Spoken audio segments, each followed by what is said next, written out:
სალამი მოგესალმებით, ვაგრძელებთ ჯონ მაკარტურის საუბრების ქართულ ენაზე ატვირთვას, ეს არის ბიბლიური კითხვები და პასუხები.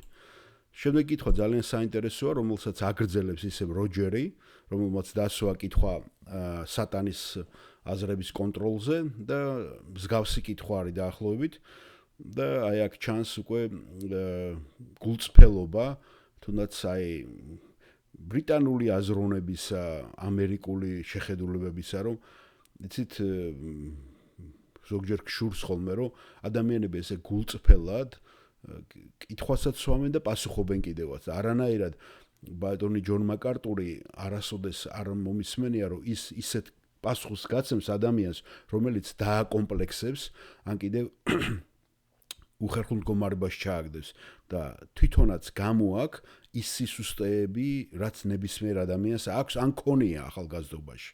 ესმენდა აი აქაც ახლა რაც დაფიქსირდება ანალოგიური მეც ქონია ხშირად და ანალოგიური აზროვნების ტიპაში მე ვარ ზუსტად საუბრის დროს როდესაც ბატონი ჯონი გაშლის და მეც ძალიან გამიხარდა და მე სიამონა როდესაც აღმოვაჩინე რომ არაფერი ამაში ცუდი არ არის და ეს ხდება ხოლმე ადამიანს ყველა ადამიანს აქვს სხვადასხვა მიმღებები და განსაკუთრებულად იმ ნაწილში როდესაც ბატონი ჯონ მაკარტური იტყვის რომ ზოგიერთ ადამიანს აქვს მოზღვავება აზრების და თითქოს და ერთ პატარა არხში გინდა რომ ჩაატიო და კომპიუტერს იყენებს. აი კომპიუტერში რომ ჩატვირთო უცებ ერთბაშად აზრები.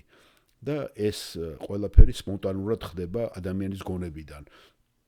და ძალიან ბევრი ადამიანს ვისაც ეს არ გაუგია, ან არ განუცდია, ცოტა შეიძლება გაუგებარი იყოს მისთვის. და აი რატომ არის კარგი გაზიარება სხვადასხვა ადამიანის გამოცდილების. ისე კი არა ეს მამაოები და ვიღაცები, ხა ბობოხია ქუდებს რომ დაიხურავენ და ადამიანს უნდათ რომ მოაჩვენო თითქოს და ეგენი უკვე ანგელოზები არიან, ხო? ხომ ამას აკეთებენ. თვითონაც ეშინია თავიანთი ფიქრების მათ.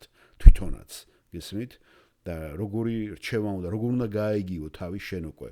და მით უმეტეს უკვე ქრისტესთან, პავლესთან და პავლეს ნახეთ როგორ აზრები გამოაქვს პავლეს ხო თავისი შინაგანი ბრძოლისა და დაგვიტოვა ეს მაგალითები. გადახედეთ ახლა ჩვენ მამაოებს და უწმინდესი და უნეტარესი და გააწმინდურეს ყველა და ამ დროს თურმე რა სოდომური ცოდვებს ატარებს და ეს რო გამოვიდა ერთი ამბავი ატეხეს რატო ხალხში კერპია ეს რო გავაგებინოთ ხალხს რწმენა დაენგრევა. გესმით რაზეა ლაპარაკი? თუ მათი რწმენა ქრისტეზე კი არ დაამყარეს, ადამიანზე დაამყარეს. და ადამიანს უნდა გაუფრთხილდა, რასაც აკეთებდნენ კომუნისტები და ეს არის მაკიაველის, ნიკოლო მაკიაველის მიდგომა. შენ უნდა დაარწმინო ადამიანები, რომ შენ წმინდა ხარ. არ არის აუცილებელი რომ წმინდა იყო, მაგრამ შენ უნდა დაარწმუნო და ხმამაღლა იყვირო.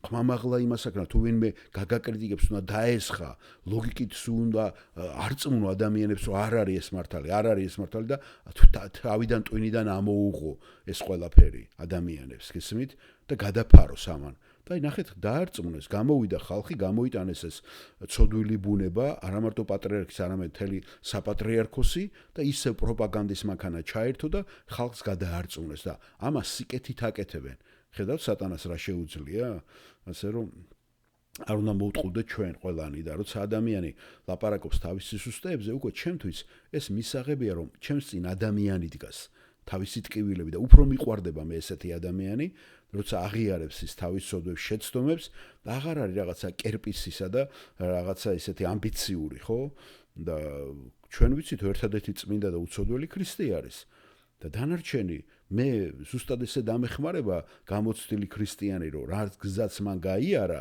რო არ შემაშინოს მე თავისი განათლებით, თავისი სიწმინდით, თავისი რაღაცა სიძლიერით და სუპერმენობით, გესმით?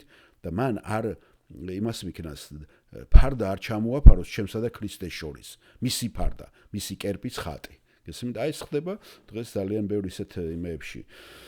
რა ქვია საზოგადოებაში და ურთიერთობებში. მოდით მოусმინოთ როჯერი, რომელიც ძალიან ატყობა ძალიან გულწრფელი ახალგაზრდაა და ძალიან კარგ კითხვას სვავს. კითხვის მეორე ნაწილი არის ის, თუ როგორ ან რატომ შეიძლება რომ როდესაც ლოცულობთ, კონდეს ამავე დროს გონებაში ისეთი აზრი, რომელიც შემაძრწუნებელია. ან თქვენის გონების ეკრანზე უცებ ჩდება ცოდვა და მე ახალგაზრდა ქრისტიანი ვარ. ასე რომ შესაძლოა ეს მარტო ჩემი პრობლემები არ ვიცი, მაგრამ ეს არის ის, რაც მე დამემართა. სწორედ აქ საკურთხეველში და ხანდახან მეშინია ხოლმე ასეთი ფიქრების. ეს ხშირად არ ხდება მაგრამ ხდება ხოლმე. მე ესე დავასათაურე ეს ქადაგება რატომ მიჩნდება ლოცვის დროს ცოდვილი აზრები. გენერალურად ესე დავასათაურე. ისე ვიმეორებ, ეს არის ბიბლიური კითხვები და პასუხები, რომელიც ჩაწერილი იქნა 1991 წლის 21 სექტემბერს გლენდეილში, ლოს-ანჯელესში, კალიფორნიის შტატში. ჯონ მაკარტური პასუხობს. როჯერ, იცი, მე ფიქრობ, რომ ეს ყველას ქონია. იცით, თქვენ ერთგული იქნებით წმინდა წერილის შესწავლაზე, ან ლოცვაზე, ან ლაპარაკის დროს, ან სწავლების დროს, და დამოწმების დროს, ან როცა ღერით რამე ჰიმნებს, ან საგალობლს და უცებ გიჩნდება სრულიად სასაცილო ბუნდოვანი აზრი თქვენ გონებაში, რომელსაც არაფერი არ აქვს საერთო სულიერ სიწმინდესთან, ან იმასთან, რასაც თქვენ აკეთებთ ლოცვის დროს. ხანდახან მაშინაც კი, როცა მეც ვქადაგებ, უცებ ვერც კი ხვდები ისე, დავიწყებ ხოლმე ფიქს რაღაც სულელურ ამ ქვეყნიურ პრობლემებზე. მახსოვს, როდესაც ერთმა პიროვნებამ მაჩუქა მე ფინანსური ბირჟის აქციები, ეს იყო რაღაცა გარკვეული წელის აქციები და მან მითხრა, იცი რა, ჯონ, მე აღარ მინდა რომ ეს კონდეს, ვერ უმკლავდები და ის ანგრევს ჩემს ქრისტიანულ ცხოვრებასო. იცი რაღაცა აზარტულ იმაში იყო ჩართული, ხო? და ამიტომ ისინი მე მომცა. და იცით რას გავდა ეს? ეს გავდა თუ გახსოვთ თქვენ მეფეთა წიგნში, სამუელის ხანაში გახსოვთ, საჯულების ხანაში აღთქმის კიდობას რო დაკარგავს ისრაელი და ერთი ხელიდან მეორეში რო გადადის ფილისტინელების ერთი ქალაქიდან მეორეში, გათელებიდან ეკრონში, გახსოვთ ხომ? ეკრონში. და იქ არის ბუბონური ჭირი რო იმას იზავს, აფეთქდება. რაღაც ამას გავდა მე თვითონ ამან ეს ჭირი თვითონ არ გაიჩერა და მე გადამომცა. და ის მაძლევს ყველა ამნიც და ეს ძალიან სასაცილო დროს მახსენდება მე. როცა ვქადაგებდი, მაინტერესებდა ეს აქციები ბირჟაზე რა მოგებას ნახულობდნენ და მეც დამეწყო ესეთი ფიქრები, მაგრამ ბოლოს მეც გავყიდე ეგენი მოვიშორე და მხოლოდ $250 მივიღე, აღარაფერი დიდი ფასი მაგას არ ქონდა. მაგრამ ასეა, იცით, როჯერს, მეც და ყველას მოსდის ეს და ყველა ჩვენგანს ემართება და არ ამგონია რომ მას რაიმე კავშირი ქონდეს სატანასთან, რომელიც კითხულობს ჩვენს გონებას და არ ამგონია რომ ეს აუცილებლად უნდა იყოს დაკავშირებული სატანის ჩარევასთან ამ ჩვენს ფიქრებში. ის მხოლოდ და მხოლოდ ხორცის, ეს არის მხოლოდ და მხოლოდ ხორცის ჩვენი ცოდვილი ბუნების რაღაც გატყუებული მიდრეკილება ბოროტებისაგან და ის გამოჩნდება ხოლმე ყველაზე შეუფერებელ დროს.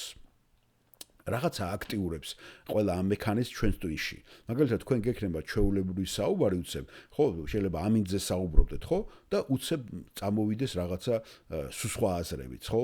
ახლა ზოგიერთ ადამიანს შეუძლიათ რომ აკონტროლოს საუბარი. არიან ადამიანები, მაგრამ ზოგიერთი ადამიანი, როცა ისინი საუბრობენ, ყველა ამ აზრს ერთბაშად იწყება ამათი არევა. და მათი საუბრები ზოგჯერ ძალიან სპორადული და სხვათა შორის ეს სიტყვა მე არ ვიცოდი, ბერძნული და ქართულშიც ყოფილა ხმარებაში სპორადული, ეს არის ბერძნული სიტყვა, რომელიც გაფანტულს ნიშნავს დანაკუწებულს. და ესე ხდება ხოლმე მათი აზრების გადმოცემა და ეს ძალიან საინტერესოა.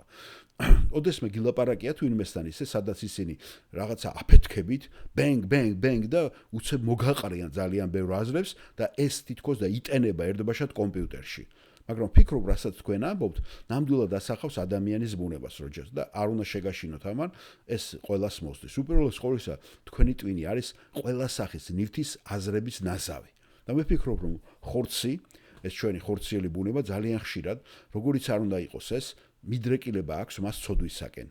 და ის გადაიყვანს ყურადღებას, აგდებს მათ შენსკენ და წინა პლანზე წამოწევს.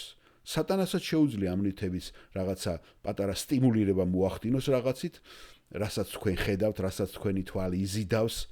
მე არ ფიქრობ, რომ თქვენ შეგიძლიათ გააკონტროლოთ ის, რასაც ფიქრობთ, რაც გახსოვთ შინაგანად, მაგრამ მე ფიქრობ, რომ შეიძლება არსებობდეს რაღაცა ფერები ან ფორმები, ან ადამიანები, ყველა სახის ნივთი, რომელიც თქვენში რაღაცა ამაებს აღძრავს, გესმით და აშორებს სხვა აზრებს.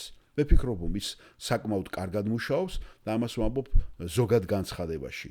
და მე იმედი მაქვს, რომ ეს არის სიმართლე. ის საკმაოდ კარგად უკვლავდება გარე სტიმულს, სატანაზე ელაპარაკი, რადგან არ მგონია, რომ მას უბრალოდ შეუძლია პირდაპირ გაგებით შემოიჭრას თქვენს გონებაში და სრული კონტროლი მოახდინოს. ახლა შეიძლება მას აქვს გარკვეული რესურსები, აზრების ჩასანერგად, დასათესად, მაგრამ ეს ძალიან ძნელია, იცით, ამის ცოდნა, თუ როგორ აკეთებს ეს ამას. თუ ამას არ აკეთებს რაიმე სახის გარეგანი სტიმულით. და აუდიტორიდან როჯა აგრძელებს და იგონებს თავის შევთხევას. ერთი წუთი ჯონ მე მოგიყვანთ იმ მაგალითს, რომ უფრო თვალსაჩინო გავხადო ეს ჩემი პრობლემა. როდესაც მე პირველად გავხდი ქრისტიანი, ეს იყო შაბათის დილას. და მე ავდექი ახალი ამდგარი ვიყავი და ფიქრობდი ადამიანზე, რომელიც არ ყავდა ნანახი 10 წლის თუ 12 წლის განმავლობაში, კოლეჯის შემდეგ. და ეს იყო ნამდვილი, ძალიან რეალური. ეს არ იყო რაღაცა ძალიან ისეთი უცნაური, მაგრამ ეს იყო გამორჩეული რამ, რაც დამრჩა ჩემს გონებაში. და ვიფიქრე, ბიჭო, რა უცნაური, არ ვიცი, რატომ უნდა ვიფიქრო ამ ადამიანზე და ფიქრის საფუძველი ნამდვილად არ არსებობს. და იმ ღამეს, ზუსტად იმ ღამეს, ხო, წინა ღამეს, იმ ადამიანმა დამირეკა და რაღაცა პრობლემა ჰქონდა. და ამიტომ მაინტერესებს დაბომბა თუ არა მან თავისი პრობლემები და თავისი აზრებით მეც და მეც გამომყვა მერე დავიწყე ფიქრი, თუ ეს ხდება. და მაშინ ვიგრძენი თითქოს და ეს იყო სატანის მიერ რაღაცნაირად ინსპირირებული და სატანამ ხო არ იმას მიქნა მეთქი მე რაღაცნაირად და ამ დროს გამახსენდა ზუსტად ის მუხლი, რომელიც თქვენ გაქონდა მოსმენელი იაკობი ამს ხო გადი ჩემგან ჩემს უკან სატანავ. და ეს ძალიან დამამშვიდებელი იყო. ამიტომაც კითხეთ მე ეს თქვენ და უბრალოდ მაინტერესებდა. და ჯონ მაკარტური აგრძელებს. დიახ, ჩვენ ყველანი განვიცდით ამ სახის დეჟავუს, არა იმ სახის დამთხვევას, ან კიდევ შეიძლება სხვა რამე უცებ ესეთ პარალელებს, ხო? ზოგიერთ ღმერთმა შეიძლება ვინმე ჩაუნერგოს აზრი, რომ ილოცოს რაიმეზე. შესაძლებელია მე არ ვაპირებ უარყო რომ სატანასაც შეუძლია აზრების დათესვა, მაგრამ მე ვფიქრობ რომ პირველ რიგში სატანა მუშაობს გარეშე სტიმულატორებზე მუშაობს გარეშე, რომელიც თქვენზე ახდენს გავლენას. მაგრამ მე არ ვაპირებ იმის თქოს რომ მას არ შეუძლია ფიქრის დათესვა თქვენს გონებაში. თუ ჩვენ ნამდვილად ვეჭიდავებით, გახსოვთ ხო პავლე ამბობს ხო სამთავროებს ვის ვებრძვით ჩვენ? სამთავროებს ეს მიღმა სამყაროს და არა გარე ფიზიკურს ხო? ძალაუფლებებს და ასე შემდეგ, როგორც პავლე გვეუბნება ამას ხო? და მე მახსენდება ანანია და საფირა, გახსოვთ ხო? რატომ აავსო პეტრეუნება, რატომ აავსო სატანამ შენიგული სულიწმიდის მოტყუებითო? თუ ჩვენ ცხოვრობთ სოდვაში, თუ ამხელთ საკუთარ თავს, არსებობს აზრი რომ სატანას შეუძლია შემოვიდეს შიგნით და დაიწყოს გავლენის დომინირება. მაგრამ რასაც მე ნამდვილად ვამბობს არის ის რომ არ ვფიქრობ რომ თქვენ აუცილებლად თუ თქვენ ქრისტიანულ ცხოვრების დინებაში მიდიხართ, მე ვფიქრობ რომ არსებობს გარკვეული დაცვა, რომელიც თქვენ აშენებთ ამ სულში სიარულის დროს.